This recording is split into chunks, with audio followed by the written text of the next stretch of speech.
Hi everyone, এখন দেখে নেব এঞ্জেল কার্ডের মাধ্যমে আজকের দিনে কি মেসেজ আছে। এঞ্জেল আমাদের কি মেসেজ দিচ্ছে।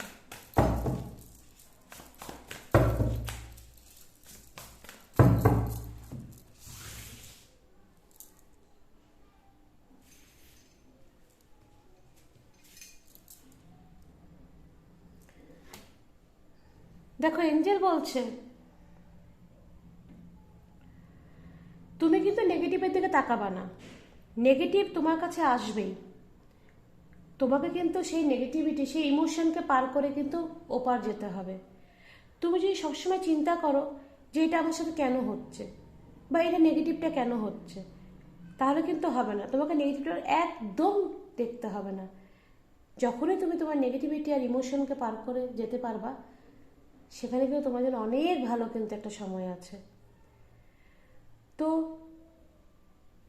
এঞ্জেল এটাই বলছে যে এটা হিডেন ব্লেসিং এঞ্জেল কিন্তু তোমাকে দিয়ে রেখেছে। সব কিছুতে তুমি খুশি থাকো। কেউ তোমাকে নেগেটিভ কথা বলতে আসলো, তুমি সেটা শুনবা না। তুমি খুশি থাকো, তুমি ভালো থাকো। তুমি মনে করো তোমার মনের যে পরিস্থিতি, সেখান থেকে তুমি বেরিয়ে আসতে পারবেই। সেই ইমোশনকে, সেই নেগেটিভ তুমি কাটিয়ে আসতে পারবেই। তোমার কাছে এঞ্জেল আছে। এঞ্জেল তোমাকে হিডেন ব্লেসিং দিচ্ছে। নিজের লাইফে এই পজিটিভিটি নিতে হলে অবশ্যই কিন্তু ক্লেম ইট লিখবে ও থ্যাংক ইউ এঞ্জেল বলবে।